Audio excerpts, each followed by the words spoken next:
Yes bulletin లో మరో breaking చూస్తున్నాం. పల్నాడు జిల్లాలో ఎన్నికల నేపథ్యంలో హింసాత్మక ఘటనలు చోటు చేసుకుంటున్నాయి.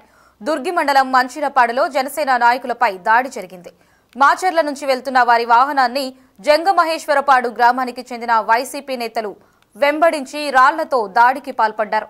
ఈ ఘటనలో జనసేన నాయకులు పసుపులేటి ప్రసాద్, సింగంశెట్టి మధు, పసుపులేటి హనుమంతరావు, దాసరి చెన్నయ్యకు గాయాలయ్యాయి.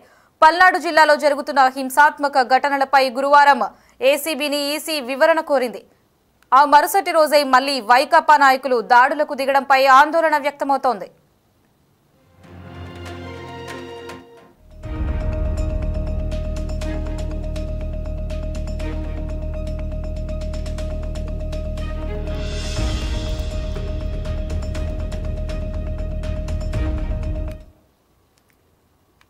ఎన్నికల సమయంలో ఇటు ఇరు పక్షాల పార్టీ నేతలు ఒకరిని ఒకరు రాళ్లతో దూషించుకోవడం కావచ్చు, ఇటు కొట్టుకోవడం కావచ్చు, ఇక పలు కార్యక్రమాలు కూడా చేస్తున్నారు ఒకరినొకరిని తిట్టుకోవడానికి. దీనికి సంబంధించి మరింత సమాచారాన్ని కాశీరావు ఫోన్లో అందిస్తారు. కాశీరావు, చెప్పండి.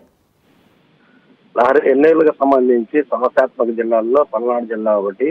ఇందులో భాగంగానే ఎన్నికలు సమీపిస్తున్నటువంటి తరుణంలో తెలుగుదేశంలో ముఖ్యంగా అధికార పార్టీ అయినటువంటి వైసీపీ, అలాగే ప్రతిపక్షమైనటువంటి తెలుగుదేశం, జనసేన పార్టీలకు సంబంధించి కూడా కార్యకర్తలు ఒకరిపై ఒకరు కాలు రూపుకునే పరిస్థితి ఏర్పడింది. ఇక పల్నాడు జిల్లాలో ఇటువంటి హింసాత్మక ఘటనలు చోటు చేసుకుంటున్నాయి. దుర్గి మండలం మించిలపాడులో జనసేన నాయకులపై దాడి జరిగింది. మాచర్ల నుంచి వెళ్తున్నటువంటి వారి వాహనాన్ని జంగమేశ్వరపాడు గ్రామానికి చెందినటువంటి వైసీపీ నేతలు వెంబడించి రాళ్లతో దాడికి పాల్పడ్డారు.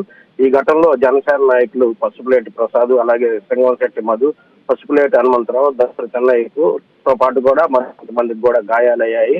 అయితే పల్నాడు జిల్లాలో జరుగుతున్నటువంటి హింసాత్మక ఘటనలపై నిన్న ఎస్పీని ఈసీ వివరణ కోరింది. ఈ మరుసటి రోజే మళ్ళీ వైసీపీ నాయకులు దాడులు దిగటంపై ఆందోళన వ్యక్తమవుతుంది. ముఖ్యంగా తెలుగుదేశం పార్టీ నాయకులు అయితేనే జనసేన నాయకులు ఆరోపించేది వైసీపీ నాయకులు అధికారాన్ని అడ్డం పెట్టుకుని పోలీసులను ఉపయోగించుకొని తమపై దాడులకు పాల్పడుతున్నారని చెప్పి ప్రతిపక్షాల పార్టీకి సంబంధించినటువంటి నాయకులు ఆరోపించడం కూడా జరుగుతుంది. ఇక ఎన్నికలు సమీపిస్తున్నటువంటి తరుణంలో ఇటువంటి హింసాత్మక ఘటనలు చోటు చేసుకోవటం ఈ సమస్యాత్మక జిల్లాలో పోలీసులు దృష్టి సారించాల్సిన అవసరం ఉందని చెప్పి కూడా తెలుగుదేశం పార్టీ, జనసేన నాయకులు చెప్తున్న పరిస్థితి అయితే కనిపిస్తుంది. Lahari. Right, thank you Kasirao.